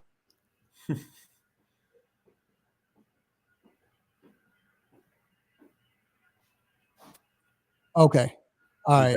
You better? Yeah, it sounds Let me better. get you. Let me unmute you. Hold on. Okay. So you said it was the ankle. Yes, what was an ankle. Okay. So my question is, with him coming back and the fact that he is and you saw how he got tackled and how it happened, should they go ahead and ban that tackle from the NFL? Yeah, it's tough. They've really obviously made a commitment to player safety and obviously not leading with the helmet, not hitting in the head or neck region. And then with quarterbacks, especially, can't also hit them low or below the knees. And obviously, this isn't the kind of tackle usually on a quarterback. We saw it in Mark Andrews. We saw it in Ramondre Stevenson, the Patriots running back, with this hip drop tackle. So, I mean, I think it's hard because if you keep making more and more rules, eventually it's like the defense is like, well, how do I tackle this guy? How do I bring him down? Do I like two-hand touch and like put a pillow down and just gently lay him on the ground kind of thing? So I struggle with this one because, I mean, especially some of those DBs are smaller guys. They're not going to bring down a Derrick Henry or whoever if they try to just straight up meet him. They kind of have to get on top of his back and throw their weight on it. So I think it's an unfortunate thing when they get caught at the wrong angle and it goes down through their ankle. But I would find it difficult if they quote unquote outlaw this tackle to enforce it. And again, even further narrow the window of how a defensive player can stop a offensive player. Yeah, I don't know. I think sometimes I don't think it happens enough for me. But like I said, it's one of those things. I know Richard Sherman. I remember he was ready to fight Skip Bayless over, and Skip Bayless is saying like, "You think it should be banned?" They was about to fight. Seemed like he got real mad. I play the game. It's what it is, but I don't know. It's a touchy subject, but I just wonder if it's gonna happen like with the horse collar, So we'll see what happens. Now, given this playoff time, how much leeway would you give NFL players that are in the playoffs to go play if they are dealing with an injury right now? If you're the team doctor. Yeah, well, and again, it's I guess fortunately or unfortunately, it's not the team doctor, at least just the team doctor's decision. Again, it's always a group decision: player, coach, trainer, doctor, agent, grandma, cousin, sister, brother. But certainly, there's more leeway in the playoffs where, again, we've kind of mentioned before, if it's not a threat or possible detriment to their long-term playing career, and it's kind of like, oh, well, if you re-aggravate an ankle or a hamstring or groin, yeah, it sets you back. It might be 6 weeks to recover from it, but you got the whole off season. So I definitely think there is a lot more leeway in injuries as long as it's not a long-term, concern. So you will see some of those guys out there playing through things that, probably would be sitting if it was regular season. Okay, yeah. So basically, you would say, all right, I'm gonna just, as long as it's not, excuse me, as long as it's not an injury that he can further injure it or make it worse, You would say, hey, I'm gonna let you. It's pain tolerant, so Yeah, you kind of give them clearance, but then you kind of have to be honest. One, the player has to certainly accept that there is some risk of re-aggravating or re-injuring themselves, and then obviously you kind of just need them to be honest. Usually, you want like the trainer or somebody kind of checking in with them, after every series, kind of thing, just making sure they feel okay. So. hmm now going to basketball, we just got done talking about this, but with Tyrese Halliburton, he's dealing with a grade 1 hamstring strain and is expected to be out at least 2 more weeks. Does the hamstring and affect a basketball player differently than it does a football player? I mean, yeah, yes and no. I think it kind of depends on more so the position of the football player, because again, usually the guys getting hamstring injuries in football are skill position players, running back, receiver, 9 times out of 10. You're not seeing it in a lot of the other position players. So it really is about that burst of speed. I think the NFL is a little bit, I guess, harder or more sustained, where those receivers or backs, they have to make longer runs given the field, and you're getting tackled and things. So I do think it is a different level. That's not to say that obviously basketball players, if they have a hamstring injury, can just magically go back if it's not 100%, but their movement patterns are a little different. Obviously, you're throwing in more jumping as opposed to being tackled and longer sprints. So there is a different dynamic between the sports, but you kind of have to evaluate it the same way, where you have to make sure the player doesn't have any soreness or inflammation, that they got their flexibility back, they feel comfortable running and jumping and cutting before you want to have them back out there. Because again, no matter what the sport, if you re-aggravate it, then of course you're out even longer. Because it seems like more so often you see NFL players get a hamstring problem, and then they'll come back, they'll try to play, then you'll see it. I can't play, and then they'll be out another 2 weeks or what have you. Whereas basketball, they get hamstring, groin, whatever, they'll be out for whenever they're out, and then when they come back, they're pretty much good. Why is that? Why do you think that's the case? Yeah. Again, I think it's kind of more the sustained, explosive kind of things. NFL, again, you're usually seeing wide receivers who have to be at a kind of a top sprint and cut on a dime. I mean, not that basketball players, again, aren't running back and forth at top speed, but it's a shorter court. You're not running as far. I think it's kind of like I said, a different movement pattern. So. Okay. So got to ask you this. Speaking of Tyrese Halliburton right now, because he's out with this injury, he has a chance where he's going to miss the maybe all NBA team or win an award or what have you, because the NBA, the 65 game rule is if you miss 65 games, you're out, or you could play 62 games if you have a season ending injury, but you have to play like 80, I think 85%, something like that, of the games that you were able to play. Therefore, he's about to miss 16. He's going to be at the cusp when he comes back, if they allow him to come back in 2 weeks. Do you like this rule? Because they're missing money. They're missing so much. Like, you as a doctor, and you know what it takes to be injured. And we all say, I mean, most of them not all have legitimate injuries, but this is a legitimate injury. This is not a guy who's always injured or anything like that. How do you feel about this rule? Yeah, again, I think it's tough. You can certainly make arguments on both sides. You know what? I like it. I really do. I support it. I think there's been, back in the day, and I say the day, like you talk about like the 80s and 90s and those Celtics and those Lakers and Bulls and Pistons teams.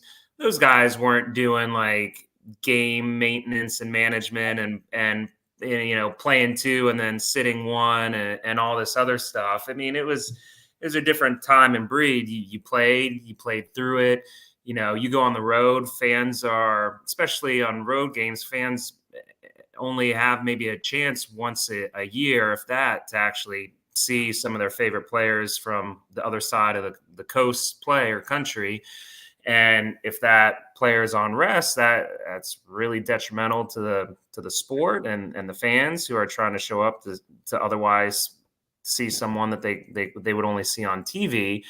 And I do think there's some players, which is kind of refreshing. I think Anthony Edwards came out and said something, and some other people that said, "Hey, especially on the road, I'm going to play again." Same thing. Fans are paying to see me play. They're not ever going to get another chance. Potentially, they're spending their hard-earned money. They might only have one opportunity, and if I don't play and they spend all their money, like that's kind of disrespectful. So I kind of like that attitude.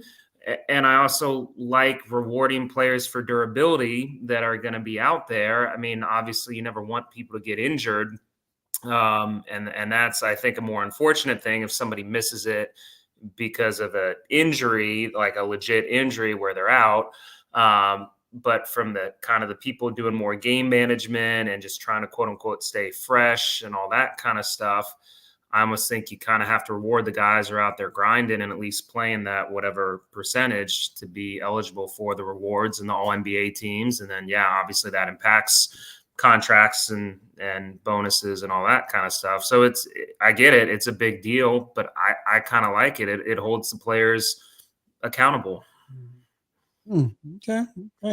Yeah, I wanted to hear from you and what you thought about it, especially knowing about injuries, that it's legit and so on. So, all right, man. So, well, once again, I have to say we're talking to the 2023/24 Pick'ems champ for the 3-point conversion. So, shout out to you. He made a serious run, y'all. He won. Did you go 3 weeks with winning 4 games in a row, 2 or 3? It was at least, I think it was 3. It was almost 4. Maybe I went 3-1 the 4th week, but yeah, I had a good run where it was like 15-1 or something like that to get back in it. So, all right, man. So what we're gonna do is we're gonna pick these games for this weekend, and I gotta play some music behind y'all. So the first game I want to go with, Doc. Let's see.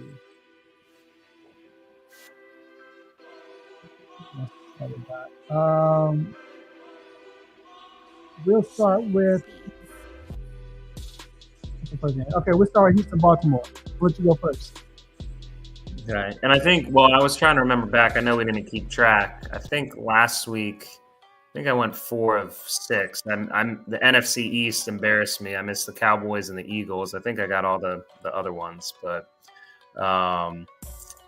yeah. So Texans, Ravens. I mean, Texans look great at home.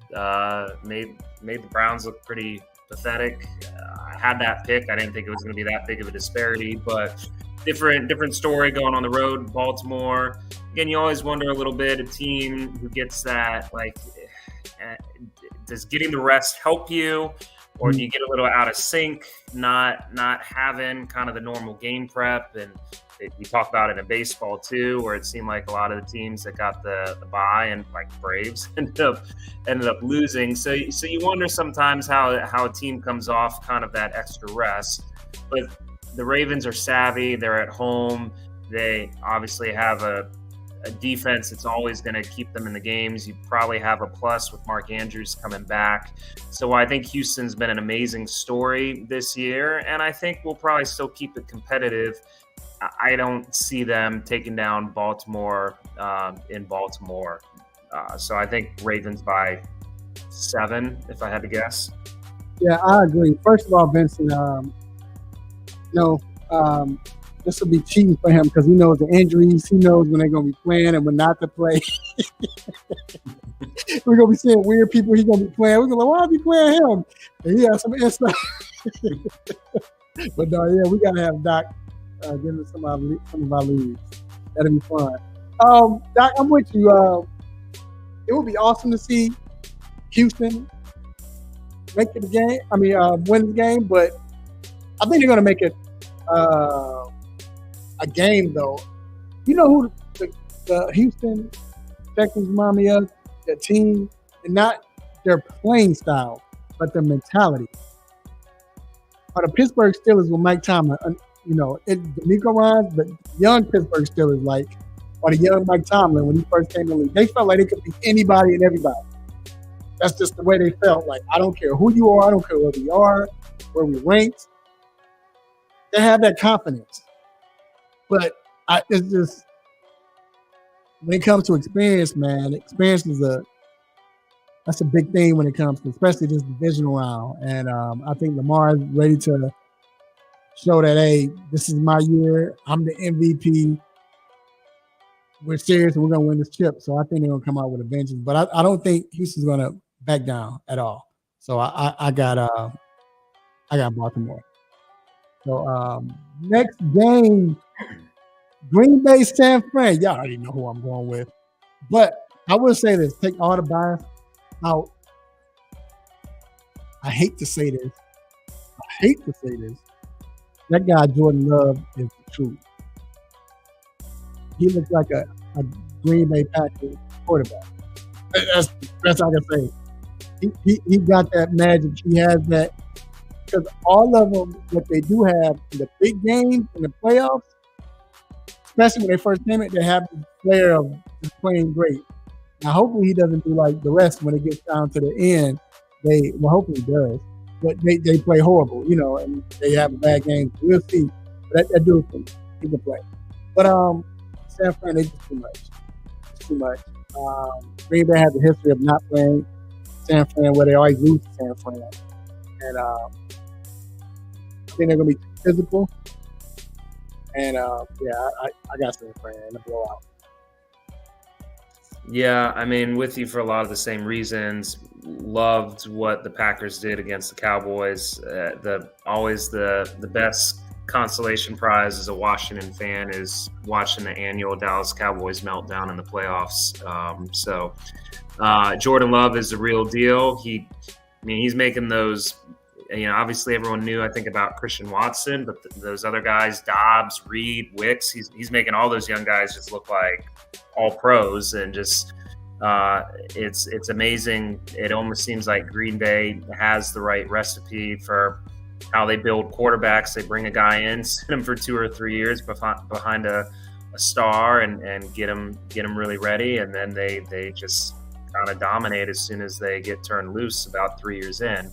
So I think the Packers are only going to get better, but to your point, I still think the 49ers are probably the most complete team on both sides of the ball, and I can't see them losing at home to the Packers, even though, kind of like the Texans, they've been a great upstart, young team story, fun to watch this year.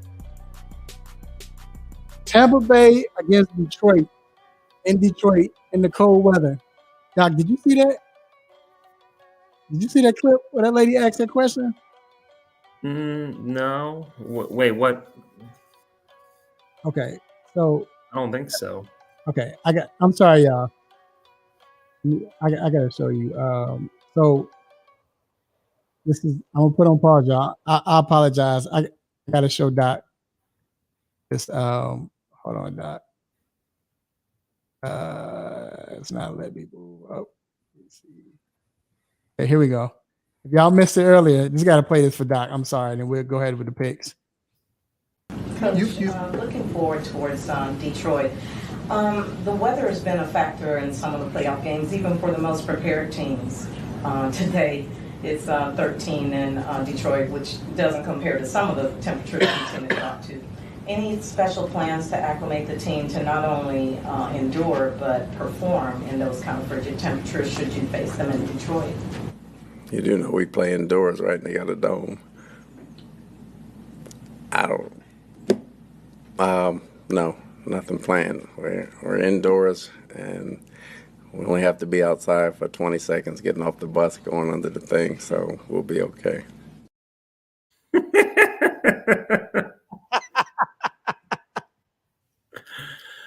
I did not see that. That's Oh, amazing. that's why I said so. With Tampa Bay traveling to the cold city to play outside, Detroit in the cold. What? How do you have him faring in this game? Yeah, wow, that's great. I guess Detroit's the only team in your division with the dome, though, right? Everyone else, Yes. or I mean, sorry, no, the Vikings are inside. You right, Detroit. Yeah, Right. Just Chicago and Green Bay. No, I've been on the Detroit train all year. I had Gibbs in one league and Laporta in the other. I've just really enjoyed watching them play again. Similar to the Texans and Packers, they've built it up with young talent. They are a little ahead of those teams. I mean, you kind of started to see it, I think, last year, and it's really come full circle now this year. So Bucks look great against the Eagles. They've just been a little Jekyll and Hyde throughout the season. Like some games they look great, and then other games they're putting up 9 points and scoring no touchdowns against the worst team in the league. So it's just hard for me to know what version of Tampa Bay is really going to be out there. I mean, their defense has always been solid, but I just think Detroit has a solid defense too, and I just like their offense more, especially at home, than I like the Bucks. So I'm going to take Detroit in Detroit, but not because of the cold weather inside of the dome. Yeah, the funny thing is because Detroit played Tampa already. They beat Tampa. Tampa had a chance to beat them, but Tampa won it. And Detroit won in Tampa. But I just feel like it looks like Detroit is going to beat them. They should. It's easy. I just got a feeling that Baker Mayfield is out to prove everybody wrong. And I don't like it's going to be hard to stop that offense, of course. But I think I'm going to say Detroit hurts themselves by making dumb mistakes. You're going to see the head coach is going to go for it on 4th and 12 at his own 15-yard line and not get it. Do a fake punt 2 drives later, and I just think Baker, though, is going to drive that team. They're going to be ready to play. They have nothing to lose. They're going to beat Detroit. That's my upset.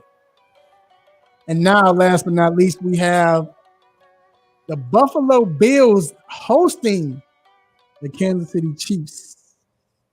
Ooh. I think this is the year. I put it, Doc. I talked about how this rivalry, it's a great rivalry between Buffalo, Kansas City. It reminds me of the New England. It reminds me of New England, Indianapolis, right? Then it reminds me of Mahomes, Josh Allen, Brady, Peyton, right? That's what it reminds me of. And this is the year when Peyton beat Brady. They had the home game finally. And all the years they played in the playoffs against Kansas City has been in Kansas City. Now this is the first time they're playing in Buffalo, and I just feel like he has that on his back. Buffalo is playing very well right now. The team is playing well as a whole. I don't think Kansas City has enough this year to beat Buffalo. And I think that Buffalo won't make – Josh Allen going to make crazy throws, but I feel like he's going to have the best game he's ever played. I believe he might even start like Peyton did in that game and throw an interception real quick. He's down 7 or 14. But I have the feeling that Josh's going to have the best game of his career. He always plays well against them anyway. Have the best game of his career. Mahomes going to be struggling because the offense is not as good. And Buffalo advances. Yeah, I'm with you again. Not deferring too much on picks, I guess, other than your one upset. But I agree. I think this is the year. These Buffalo Kansas City playoff games have honestly been some of the wildest games to watch, especially that last overtime one. but this time it's in Buffalo. It's always been in Kansas City, at least in the playoffs. So Buffalo gets it at home. I mean, both teams can play in the cold. Obviously, you saw what they both did, dealing with brutal weather conditions of their own right. So both teams are I don't think weather is an issue, but just Buffalo being home, I think they are ready. They didn't start out, obviously, the season like you would have expected, but they have closed strong. I think won at least 6, maybe 7 in a row, and just have looked a lot more consistent, especially on the offensive side of the ball, than what the Kansas City Chiefs have shown. Both have great defenses. I think it's going to be a fun game, but I think Buffalo finally gets their playoff win against the Chiefs. Well, all right. There you have it. Doc, we definitely appreciate you for coming on. And hey man, be safe.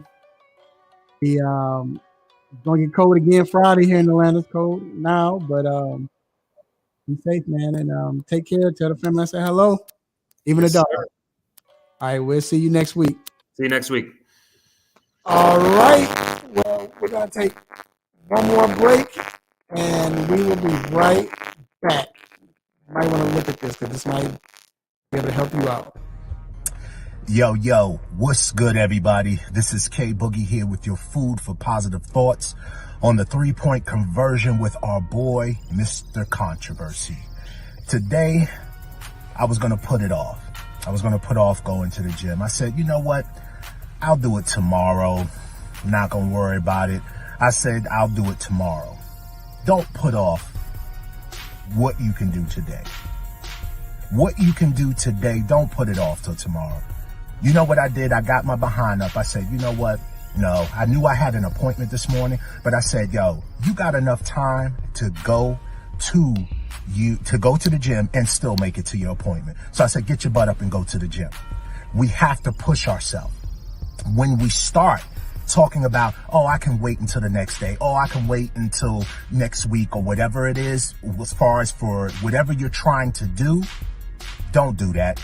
Just do it now. If you have the opportunity to do it now, do it now.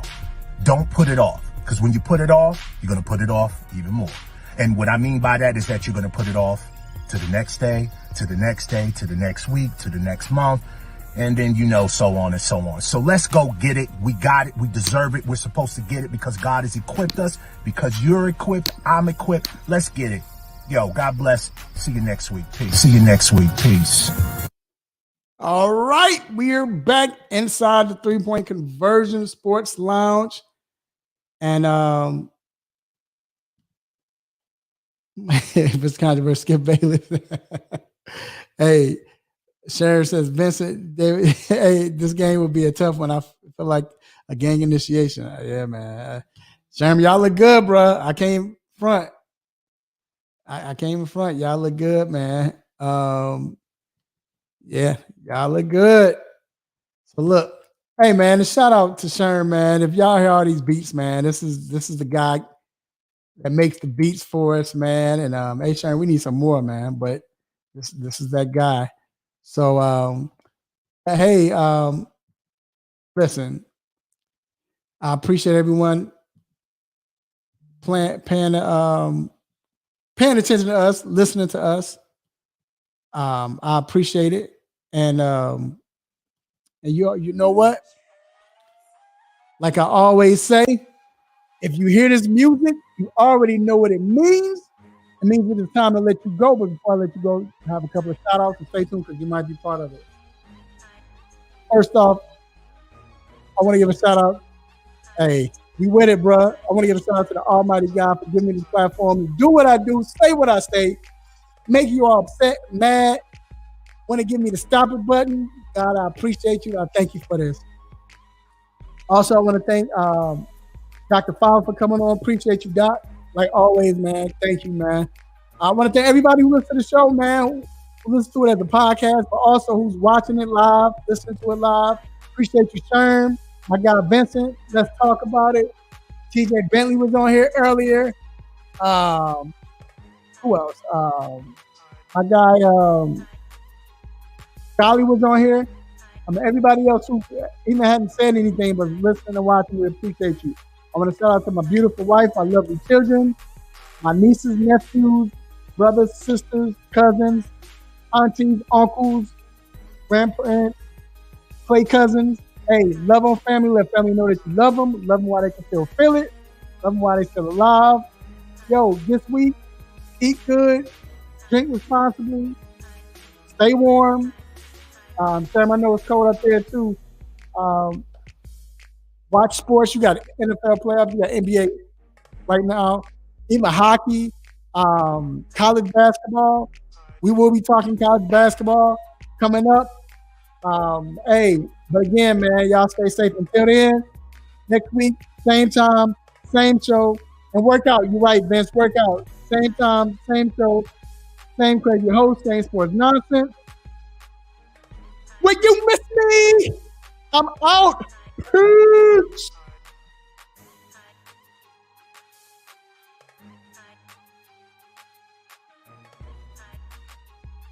Even though I'm a Cubs fan, but still, this is about that shot. That's all I see. That shot right here.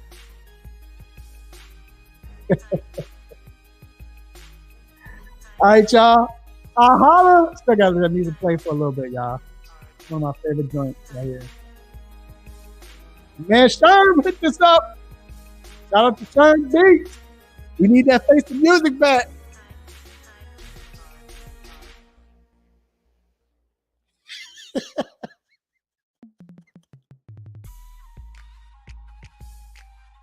All right, y'all. About holla.